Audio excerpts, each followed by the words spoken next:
membuat orang susah menerima cinta dan cinta apapun itu. Ya. Jadi tadi yang pertama dasar itu manusia ada di urutan yang sebetulnya kalau kita mau bicara soal romantik ini penting juga ya Pak. Untuk bisa memotivasi kita bagaimana dalam hidup ini melakukan apapun dengan penuh cinta karena kita cinta dengan pasangan, dengan orang-orang yang kita cintai. Baik, Pak, ini sudah kita ada pertanyaan dari siapa nih? Dari cinta. Dari cinta. Dari cinta. Tri bertanya. Selamat pagi Aprilio, selamat pagi Pak Nakoy. Selamat pagi. Saya dari Solo, saya ingin bertanya kepada Pak Nakoy. Nama saya Tri dan kebetulan saya ini ibu rumah tangga yang sudah punya anak 2. Pertanyaan saya adalah, bagaimana ya Pak ketika kita melakukan sesuatu tidak hanya karena keluarga saja, tapi kita sudah meningkat kepada cinta Tuholik. Kayaknya susah ya Pak untuk menuju keikhlasan ke sana. Apakah ada ilmu-ilmunya sendiri Pak untuk bisa membantu saya? Terima kasih Ibu Tri, silakan Pak. Ya, Bu Tri, terima kasih sudah bertanya ya. Ya, nanti Bu Tri silakan cari di YouTube atau di Google atau ke Gramedia. Buku saya Seven Awareness itu, awareness yang ke-7 bicara soal ikhlas, soalnya Mas Santi ya. Jadi ya memang ya butuh latihan ya, bahkan dalam metode Seven Awareness ya memang harus dilatih selama 21 hari Mas Santi ya. Contoh seperti ini ya. Salah satu latihan dalam bagaimana kita menjadi manusia di atas rata-rata adalah kita belajar memaafkan dan juga bagaimana belajar sedekah dengan bahagia. Diusahakannya sedekahnya adalah misalnya ya, sedekahnya juga beragam. Ada yang sedekahnya kepada ibu yang dilakukan setiap habis subuh setiap hari selama 21 hari. Kemudian setelah itu ya, setelah kepada ibu ya, kita berlatih sedekah kepada orang-orang yang tidak kita kenal, orang-orang tidak kita tidak ada hubungan dengan kita, dan kita melakukannya gitu, belajar kemudian ilmu ikhlas gitu Bu. Saya misalnya contoh ya, saya sering manggil ada tukang tahu gejrot, kadang-kadang saya panggil, saya beli, saya makan, terus kemudian di dompet lagi ada uang 100 atau 200, langsung saya bilang, Pak makasih ya Pak, itu taruh di amplop, kemudian langsung pergi, sengaja saya nggak mau dipanggil kayak gitu. Dan itu juga belajar yang namanya ilmu ikhlas ya. Dan di dalam Seven Awareness ada satu gerakan, coba nanti bisa lihat di Facebook, ada nama gerakan namanya gerakan mencari ilmu ikhlas Mas Santi. Nah gerakan ini adalah gerakan di mana Anda memilih satu hari dalam satu minggu Mas Santi untuk, misalkan hari saya hari lahirnya hari Kamis, saya akan milih hari Kamis, belajar ikhlas. Pada hari Kamis itulah saya akan melayani dengan ikhlas orang lain. Misalnya yang biasanya dilayani sekarang melayani. Contoh, yang biasanya misalnya saya dikasih kopi atau air oleh Mas atau pembantu di rumah atau sekretaris saya, hari itu saya akan membuat kopi sendiri. Bahkan kadang-kadang saya memberikan kopi kepada karyawan saya. Dia kan bingung, kok gini, malah kok inilah hari di mana saya belajar ikhlas ya. Dan cobalah yang sederhana, seminggu sekali cari hari lahir Anda, dan pada hari itu lakukan dengan bahagia, dengan ikhlas ya, apapun pokoknya melayani. Contoh yang tadinya ada teman saya yang biasanya kalau ada mobil mogok sama sekali nggak peduli Mbak Santi, mobil mogok itu memang urusan saya gitu. Tapi hari itu adalah hari di mana dia latihan ikhlas. Jadi akhirnya dia pinggirkan mobil dia kunci mobilnya, kemudian ikut ya bertanya kenapa dan ikut membantu membongkar bannya, karena ternyata orang ini nggak bisa bongkar ban. Kemudian dia pasang dan kemudian dia bilang, makasih ya Pak.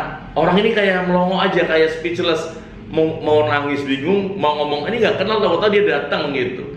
Dan saya yakin Allah nggak tidur, Allah melihat itu, dan kita akan diberikan pantulan-pantulan yang luar biasa, dan itu yang kemudian disebut sebagai ya ilmu ikhlas. Dan harus berlatih Mas Santi. Kalau nggak bisa tiap hari, cobalah seminggu sekali ya, dan niatkan sehari itu luar biasa. Nanti semoga kita pilih satu hari berdampak kepada 6 hari yang lainnya. Tapi cobalah latihan, ya. Yang biasanya kalau diomongin, kalau dimarahin kita juga ikut marah. Oh, ini lagi latihan hari ini. Pokoknya senyum terus, ya.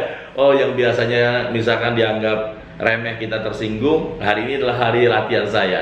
Dan itu ternyata kita bisa gitu, Mas Santi. Ini buat teman-teman. Ini ada satu kabar ya, Mbak Santi. Pernah ada satu peserta yang dia keluar dari Hotel Santika Jakarta, dia kemudian mencuci mobil Bluebird di halaman hotel itu, dan dia kemudian diusir-usir oleh yang jaga, ya, supirnya.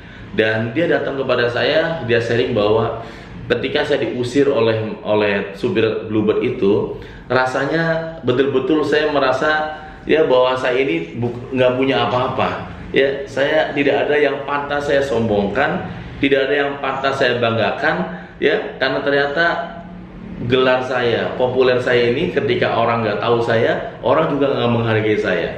Dan Mbak Santi tahu siapa orang yang saya maksud, dia adalah peserta yang bernama Krisdayanti. Ya, jadi pada saat dia belajar melayani orang lain, kebayang nggak artis ini saya minta dia untuk keluar dari hotel untuk belajar menemukan diri dia bahwa dia ini bukan siapa-siapa, melabelkan, membuang level artisnya, membersihkan mobil taksi Bluebird, dan diusir oleh supir taksi itu melahirkan dia bilang I am nobody. Ternyata tenar saya, artis saya itu hanya amanah. Baru saja supir taksi ditutup matanya, nggak lihat siapa saya karena dia pakai kerudung seperti itu, ya, ternyata ya orang nggak lagi menghargai dia. Dan itu aja bisa membuat orang belajar ikhlas bahwa jabatan, ketenaran, ya, artis maupun ilmu itu semua adalah amanah yang kapanpun bisa diambil, gitu, Mas Andi. Tapi itu harus memang betul-betul akhirnya kita apa Pak, kayak from zero, benar ya, menzerokan diri ya Pak. Iya, akhirnya ketemu dengan sebuah self awareness. Iya. Tadi ya, jadi menahan emosi, tidak marah, itu orang tidak mengenali itu ya. Ya, latihan. Jadi harus berlatih, ya. Latihan itu memang harus dipersiapkan. Namanya juga latihan. Kayak Anda mau latihan bola, ya, untuk bisa menjadi ahli bola ya harus berlatih, gitu kan. Anda mau ahli apa, harus berlatih. Anda pengen jadi penulis buku, ya berlatih nulis. Nah, pengen punya ilmu ikhlas, ya berlatih. Tidak kemudian ujuk-ujuk kita langsung dapat ikhlas, ya. Jadi berlatih terus, ya, berlatih terus. Dan semoga ibu dapat latihan dari keluarga, dari anak, dari kadang-kadang, karena semua ini kadang-kadang menguji kita, kira-kira nih mampu nggak sih, ikhlas nggak sih. Orang yang ikhlas ini nanti di akhirat ini timbangannya banyak, Mas Santi. Tapi orang yang nggak ikhlas, kalau Nabi menyebutnya, mereka ini orang-orang yang rugi. Kata sahabat, siapa yang rugi, Nabi? Apakah orang yang bangkrut? Tidak. Orang yang rugi itu orang yang selama di dunia dia sering nyalakan orang lain, sering ngomongin orang lain, sering ngeluh, sering marah. Kemudian pada saat di akhirat ternyata ya dihitung lagi pada saat masuk surga, dikomplain oleh malaikat, itu dia waktu di dunia dia sering kayak gini, sehingga pahalanya itu dipindahkan kepada orang yang dia zolimi, yang dia omongin, yang dia fitnah. Terus ternyata sudah diambil semua pahalanya, ternyata masih banyak yang dia omongin, sudah habis pahalanya, Mbak Santi. Akhirnya karena sudah nggak ada lagi, sudah habis modalnya, akhirnya kejelekan orang dikasih kepada dia, gitu. Itu orang yang paling rugi, gitu. Jadi ya, semoga kita belajar satu hal, ya, teman-teman yang good, ya, orang yang penuh cinta pasti ya dia pengennya berbagi, semangat, bahagia, optimis, ya. Dan di dalam Seven Wonders dia mengalami yang namanya living moment to moment, bisa menikmati episode hidup, Mas Santi. Baik, Pak Naka sudah menyampaikan tadi ya, yang pertama adalah ketika orang itu jauh atau tidak memiliki cinta karena hatinya yang tertutup.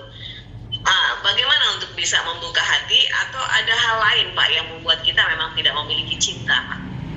Iya, jadi isinya udah gitu. Yang kedua, hati kita memang sudah penuh dengan ya kebencian, sudah penuh dengan benci. Nah, orang kalau sudah benci, contoh nih, saya benci sama Mbak Santi, walaupun Mbak Santi ngasih makanan, transfer uang, ya bahkan minta maaf, tetap aja nggak bisa mengubah dia, gitu. Tadi orang yang benci itu seperti itu. Saya itu hidup saya juga ya penuh dibenci orang ya Mbak Santi. Termasuk pada saat menikah yang benci saya adalah bapak mertua saya kan, karena saya memang keadaannya sulit, miskin. Kemudian sampai akhirnya saya menemukan cara bagaimana mertua saya bisa menerima saya ketika punya anak kembar. Sejak punya anak kembar itulah saya baru kemudian dianggap sebagai mantu yang istimewa gitu. Artinya teman-teman yang great ya, bahwa ya orang yang hatinya penuh kebencian ini, maka dia menolak cinta pastinya. Apalagi sudah penuh di sini Mas Andi, penuh hatinya benci, akhirnya kebencian itu melebar kemana-mana, mempengaruhi badan dia, lama-lama dia mati sebelum waktunya. Ya, karena banyak orang ini manusia modern ini yang kemudian mati sebelum waktunya, matinya karena mentalnya udah mati duluan. Ya, orangnya masih hidup tapi mentalnya sudah mati ya Pak ya? Iya. Kayak mati gitu. Ya, orang kalau mentalnya sudah mati kan, ya apapun yang diberikan ini nggak ada surga sama sekali. Yang ada adalah derita, masalah dan masalah gitu. Ya, baik. Dan itu adalah yang kedua, hatinya sudah penuh dengan kebencian sehingga susah ya, ini sudah tebal banget. Padahal batu aja kalau sudah sering ditetesin air hujan bisa berlubang loh Pak. Betul. Kenapa hati orang sepekat itu gitu loh?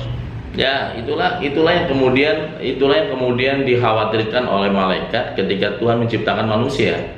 Karena malaikat menggambarkan di Al-Qur'an, jangan dari mereka, karena mereka hatinya keras, mereka akan saling menumpahkan darah, akan berperang, akan saling menyakiti, akan saling ya membunuh dan sebagainya. Tapi di Quran Tuhan berfirman bahwa aku mengetahui apa yang kalian tidak ketahui wahai malaikat gitu.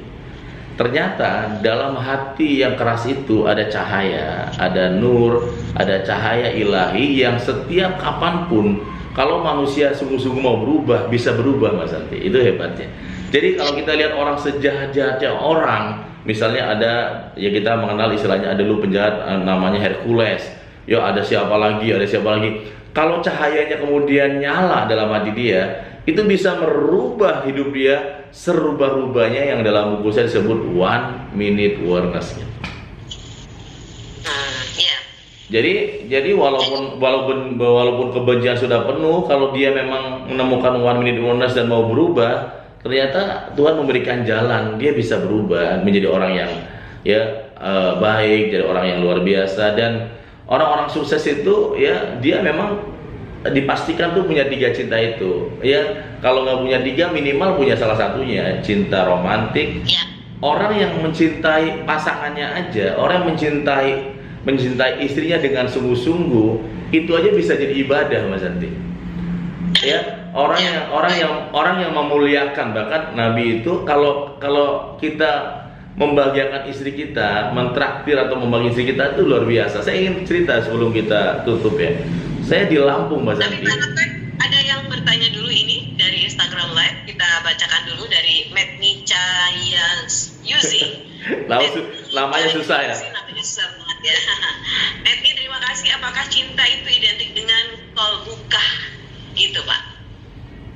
Iya, tergantung cinta yang mana ya kan.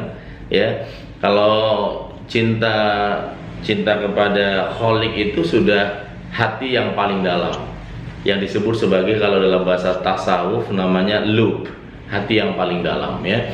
Tapi kalau cinta kepada pasangan biasanya memang di kolbun. Kolbun itu artinya hati yang bolak-balik. Makanya kadang-kadang sayang, kadang-kadang sebel, kadang-kadang rindu, kadang-kadang enggak gitu jadi ya.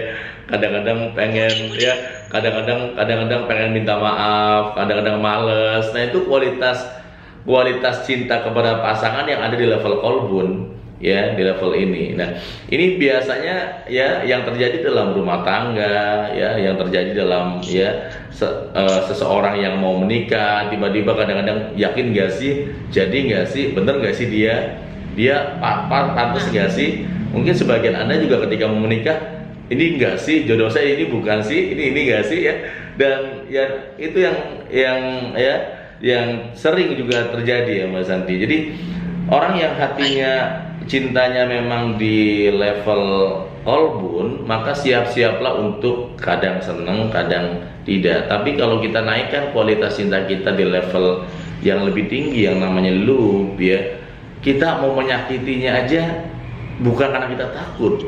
Teman saya tanya, kan ya, saya pernah bertanya juga, dan saya juga pernah ditanya oleh teman-teman saya, Pak Nakoy, ya, Anda kan sudah seperti ini, terbayang nggak untuk misalnya punya tambahan istri lagi gitu? Dia pernah nanya.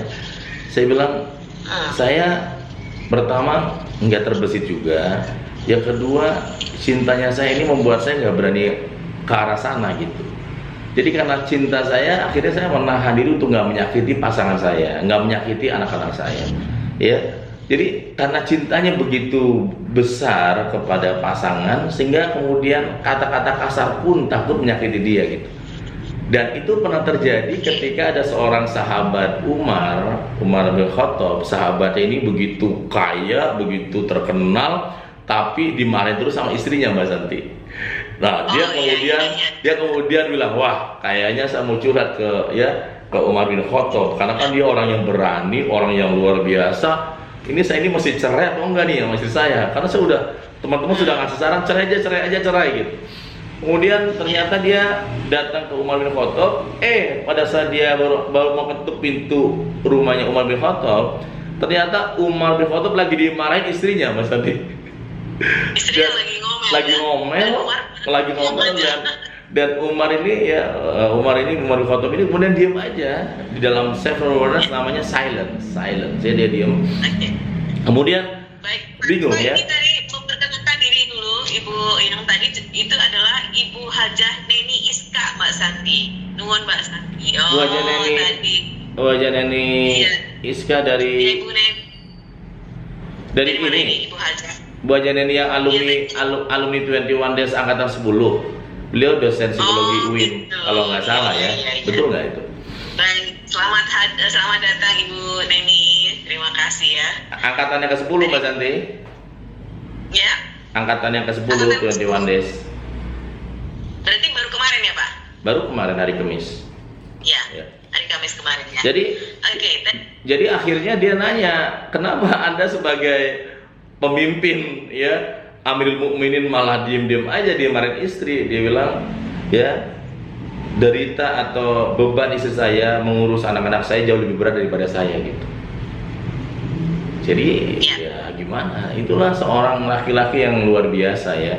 Jadi laki-laki yang luar biasa ya, sampai betul menemukan 1 minute awareness terhadap istrinya, bahwa ya saya belum lama ini juga, oh iya betul, beliau adalah angkatannya ke-10. Selamat datang, Assalamualaikum Bu Hajah Neni ya. Bu Santi ini angkatan berapa Mbak Santi? Saya angkatan ke-3. Ketiga ya. Begitu Mbak Santi. Jadi ya kita naikin pelan-pelan, dan Ibu lagi dapat tugas 21 hari ya Bu Hajah Neni ini. Semoga istiqomah, semangat dan terus memperbaiki, terus mengupgrade, sehingga kemudian dari level apa namanya sodrun naik ke level kolbu, naik ke level fuadun, naik ke level lub, hati yang paling dalam. Nah, kalau sudah sampai ke level lub ini, orang mudah menemukan 1 minute awareness. Orang mudah menemukan titik perubahan, walaupun kadang-kadang dari kalimat yang sederhana, dari kejadian yang sederhana, dari momentum yang mungkin sederhana, tapi dia bisa menjadikan itu sebagai turning point dia untuk menjadi manusia di atas rata-rata. Baik, cinta kasih sayang ini merupakan 3 tungku sejarangan katanya. Ya, masukkan ya Ibu ya. Terima kasih untuk enlighteningnya atau pencerahannya Ibu Hajah Neni. Pak Nakoy, di samping saya sudah ada tim redaksi Pak yang berbisik-bisik. Kenapa Mbak? Untuk melihat waktu. Jadi apa Pak yang mau kita jadikan konklusi di hari ini dalam tema percaya cinta, percaya keajaiban? Sekarang lebih santun Pak, dapat kode-kode gini Pak. Saya. Itu tuh ada yang nanya lagi tuh, gimana tuh? Iya, ada ini. Izin bertanya Ustadz Nakoy, selain cinta dan ketenangan hati, kunci sukses juga adalah kekuatan untuk terus bisa fokus dalam hal apapun. Nah, bagaimana trik dalam hal menumbuhkan dan selanjutnya memaintain ilmu fokus ini? Nah, ini dengan siapa ini yang bertanya tadi? Pak Nur. Kemantain. Memantau. Maintenance. Oh, maintenance. Ya. Bukan maintenance. Ya, saran saya ya ada Mbak Nur, sahabat saya ya, coba baca buku 21 Days karena ini Mbak Sandi sudah ada berkode harus ditutup acaranya ya. Jadi dan kalau bisa malah ikut 21 Days to be Transhuman di minggu depan ya, atau bisa nanti DM ke Instagram saya Nakoy, nanti saya balas ya, karena waktunya nih Mbak Sandi sudah waktunya terbatas ya. Jadi yang terakhir sebelum kita tutup, orang-orang sukses, orang-orang yang berhasil, memang dia punya love motivation, Mas Santi. Nah, love motivation ini memang beragam ya. Ada tadi di level romantik, platonik, toholik, dan saya rasa setiap orang memang berbeda-beda. Jadi kita juga nggak memvonis bahwa kamu harus jangan hanya keluarga doang, harus juga kepada Allah, kepada ini ya. Memang setiap orang kualitas cintanya berbeda-beda gitu. Jadi tapi yang terpenting love motivation ini bisa membuat orang terangkat oleh cinta, enriching in love. Dia terangkat oleh cinta, bukan jatuh karena cinta gitu, Mas Santi. Betul. Dan sekali lagi cinta itu begitu luas. Semua orang memiliki cinta dan untuk meningkatkan itu perlu tahapan-tahapan dan proses, dan itu juga harus dilatih sehingga kita bisa to be transhuman ini. Jangan lupa setiap hari Kamis ya Pak ya, ada coaching langsung dengan Pak Nakoy selama 21 hari. Untuk informasi selanjutnya Anda bisa menghubungi Up Radio, dan terima kasih untuk semua angkatan yang sudah bergabung dalam Up Awareness kali ini. Insya Allah ketemu lagi ya Jumat depan, kita akan ngobrol apapun juga. Mungkin kita bikin kelas juga Pak ini, live Instagram ya. Oh iya. Baik, terima kasih Pak, salam untuk keluarga Pak. Thank you Mas Santi ya. Oke. Baik, demikian tadi Menia dan juga Anda sahabat Nakoy, kita sudah bersama-sama dengan guru kita Bapak Nana Qasim Yusuf. Kita sudah berbicara tentang percaya cinta, percaya keajaiban. Dan sudahkah Anda memiliki cinta? Mari, karena cinta itu adalah anugerah. Saya Sabira Rosalia, selamat siang, sukses untuk Anda. Wassalamualaikum warahmatullahi wabarakatuh. Waalaikumsalam warahmatullahi wabarakatuh.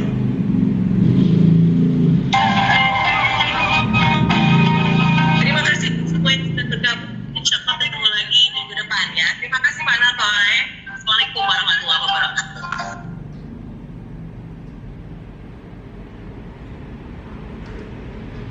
Di minggu depan ya. Terima kasih Pak Nakoy.